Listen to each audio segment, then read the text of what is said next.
As the gloves are off, as the world keenly watches the global tariff showdown. Just hours after U.S. President Donald Trump gave 90 countries a 90-day reprieve for his administration's 10% reciprocal tariff to export duty-free items to America, international media reports cite that he may consider extending that pause. Well, the Prime Minister isn't downplaying the dangers the Bahamas faces right now, but he is confident the Bahamas can overcome any moment of economic peril. Altavis Munnings leads us off tonight with more on the Prime Minister's address on the implications of the U.S. tariffs. Good evening, Altavis. And good evening to you, Makushla. Well, at the outset, Prime Minister the Honorable Philip Davis declared the Bahamas has had a friendly and productive relationship with the United States for decades. But he wants to make it clear that the country is facing new challenges due to that 10% reciprocal tariff to export duty-free to the United States imposed on the Bahamas. Now, he pointed out that if the 10% tariff on Bahamian goods imported into the United States remains, Bahamian exporters in multiple industries will soon feel the impact. The Prime Minister confirmed that his government has been in contact with United States officials regarding the change in policy, and they're working now with fellow Caribbean countries on collective diplomatic efforts. He's also speaking with Bahamian exporters and working to understand whether there are short-term policies that could be enacted to cushion out the fallout.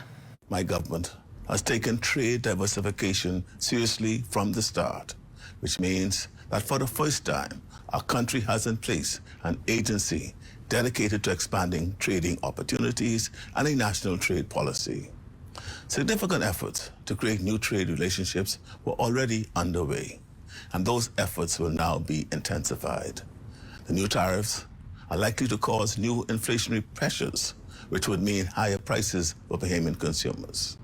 For a country like ours, higher prices will add to what is already an unbearable high cost of living. We are very concerned about the impact on Bahamian families.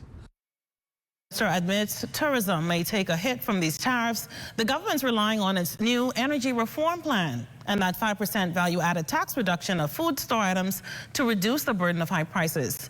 And while the government touts the recent Moody's credit rating from stable to positive, Prime Minister Davis acknowledged that their report did state the country remains vulnerable to external shocks. And this is why he affirms that his government is doing all it can to mitigate economic peril at any cost.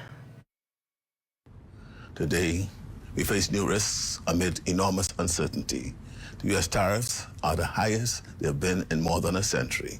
And since then, of course, the world's economies and supply chains have become intertwined in complex ways, making it difficult to predict with precision what happens next.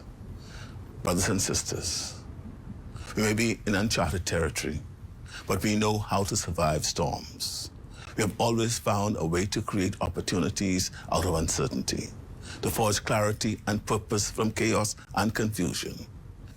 The Prime Minister is confident, Makushla, the country will pursue a constructive path forward as we seek blessings and prosperity for all of our citizens and for all of our neighbors, including our friends in the United States of America. Back to you.